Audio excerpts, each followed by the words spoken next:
Hello, I am Sunita. Welcome to my class. Here I am going to discuss Karnataka TET science topics according to the syllabus. Here I am going to discuss the topic electricity. This is my first class, part 1 in electricity.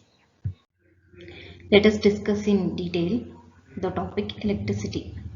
What is meant by a charge? Charge is a fundamental particle in an atom. It may be positive or negative. You know, like charges repel each other, then unlike charges attract each other. Then the SI unit of charge is coulomb. 1 coulomb it will be equal to 6 into 10 to the power of 18 electrons. Then charge on 1 electrons is negative charge of 1.6 into 10 to the power of 19 coulomb. Then here charge it will be equal to N into E. Here Q is the charge, total charge. N is the number of electron. E is the charge on 1 electron. This is the few information about the charge. Let us discuss atomic structure. An atom has a positively charged nucleus and negatively charged electrons revolve around it. You know, an atom is made up of a nucleus. The nucleus it contains a positively charged atoms and negatively charged electrons they will revolve around the nucleus. Then valence electrons in metal are free to move within the conductors and constitute an electric current. What is meant by valence electron in an atom?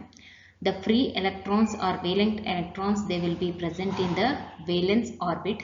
These valence electrons they can be freely move within the conductor. This it will constitute an electric current. In an atom, this valence electron they will involve in bonding also. Valence electron is nothing but free electrons. Then they will constitute an electric current. The charge is an intrinsic property of matter by virtue of which it can be exert electromagnetic force.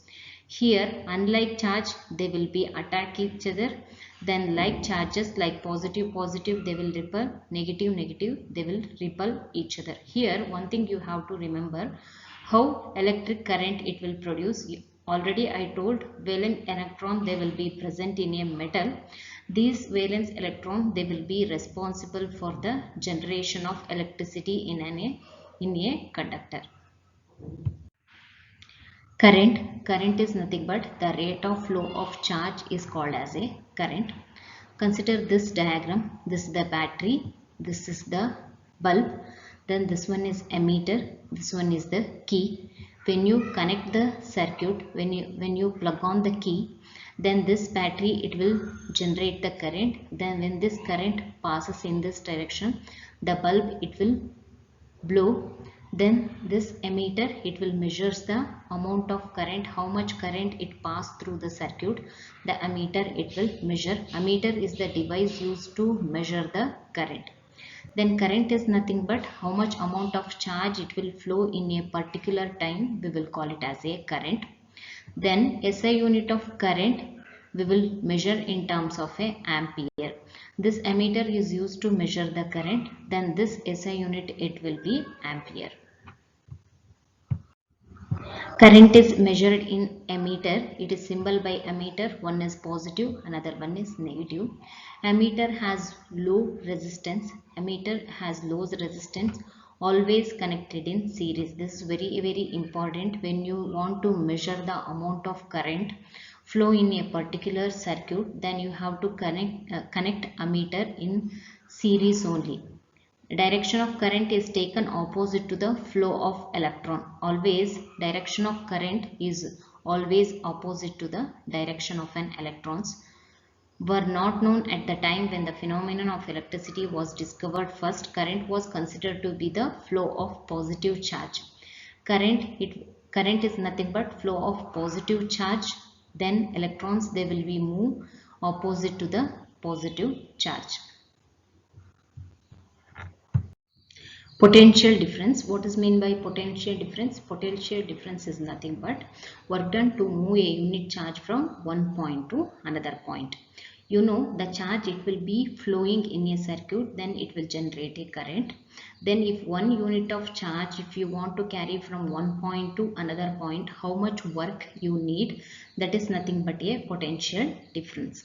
Potential difference is indicated by V. V is equal to W divided by Q.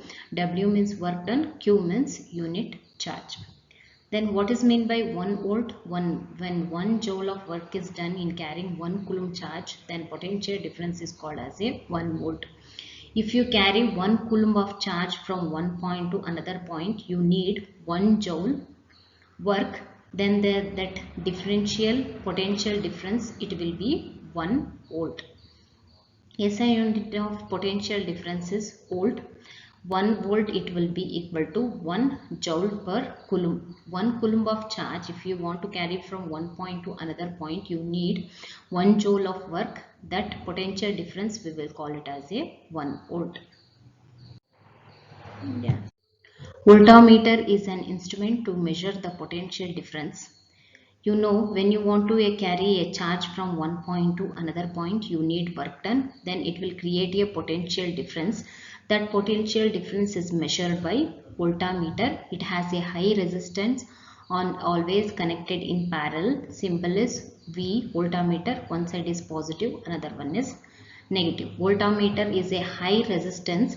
It always we have to connect in a parallel. When you want to measure a potential difference in a particular circuit, always remember the voltmeter, always you have to connect it in parallel to the circuit. Cell is the simplest device to maintain potential difference. Current always flow from higher potential to lower potential. You know, the current always it will flow from higher potential to lower potential. Symbols of some commonly used components in the circuit. Component symbols. An electric cell, it is indicated by the symbol. One is positive, another one is negative. The positive, it is indicated by long line. Negativity is indicated by short line. A battery or a combination of cells. Battery is nothing but a combination of so many cells. That cells, they will be arranged in series. Then negative terminal of one cell is connected to positive terminal of the another cell. Here also negative terminal of one cell connected to positive terminal of the another cell. Then this combination of cells, it will form a battery. Plug key or switch, this is the open switch. Plug key or switch, this is the open one. Then plug key or switch, this is the closed one. We will use the symbol. A wire joint, 3 lines, they will join at a single point. It will represent a wire joint. Wire crossing without joining, this is the wire crossing. Here these two wires, they are not touching each other, they will be overlapping, or otherwise they are crossing each other. Electric bulb, this is the symbol we will use for the electric bulb. A resistance of a resistor of resistance, this is the symbol we will use. Variable resistance or rheostat, we will use this arrow mark in variable resistance, and this is the symbol of a rheostat. Ammeter indicated by A with circle. One is positive terminal, another one is negative terminal.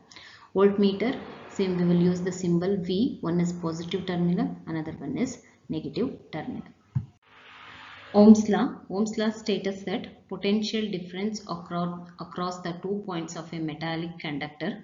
Potential difference between the 2 points of a metallic conductor is directly proportional to the current passing through the circuit is directly proportional to the current carrying through the circuit, provided temperature remains constant. Mathematical expression for Ohm's law, V is directly proportional to I. Potential difference across a 2 points is directly proportional to a current passing through the circuit. Current is indicated by I. Potential difference is indicated by V. Therefore, V is directly proportional to I. This it will happens when temperature remains constant. Then, if you want to remove this proportionality, we will introduce one of the proportionality constant R. Here R is a constant called resistance for a given metal. Remember, R is nothing but a resistance. Then here potential difference and current graph for Ohm's law. Here this x-axis it will indicate a current we will measure in terms of a ampere. Then here potential difference we will measure in terms of a volt. When you plot a graph between current and voltage or potential difference, then you will get a straight line passing through the origin. This it will indicate potential difference is directly proportional to current. This statement is valid if you see the graph, because here this line, the graph line, it will passes through the origin. This line, when you plot a graph, that line is passing through the origin, it will indicate potential difference is directly proportional to current. This is nothing but Ohm's law. Resistance, it is indicated by R. It is the property of a conductor to resist the flow of charges through it. In a conductor, resistance, it will oppose the flow of charges in a conductor, otherwise it will stop the flow of charges in a conductor. The SI unit of resistance is ohm. It is indicated by this symbol. Then what is meant by 1 ohm? 1 ohm, it will be equal to 1 volt divided by 1 ampere.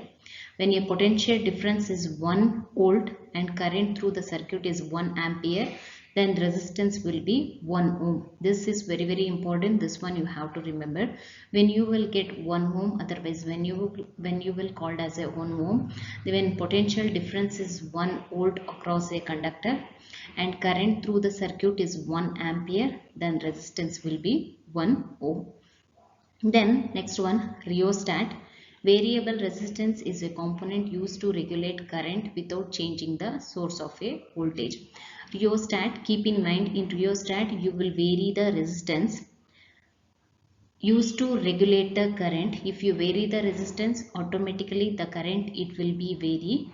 But here without changing the source of voltage, it will not change. You are varying a resistance, then resistance is directly depends upon the current, then current also it will vary.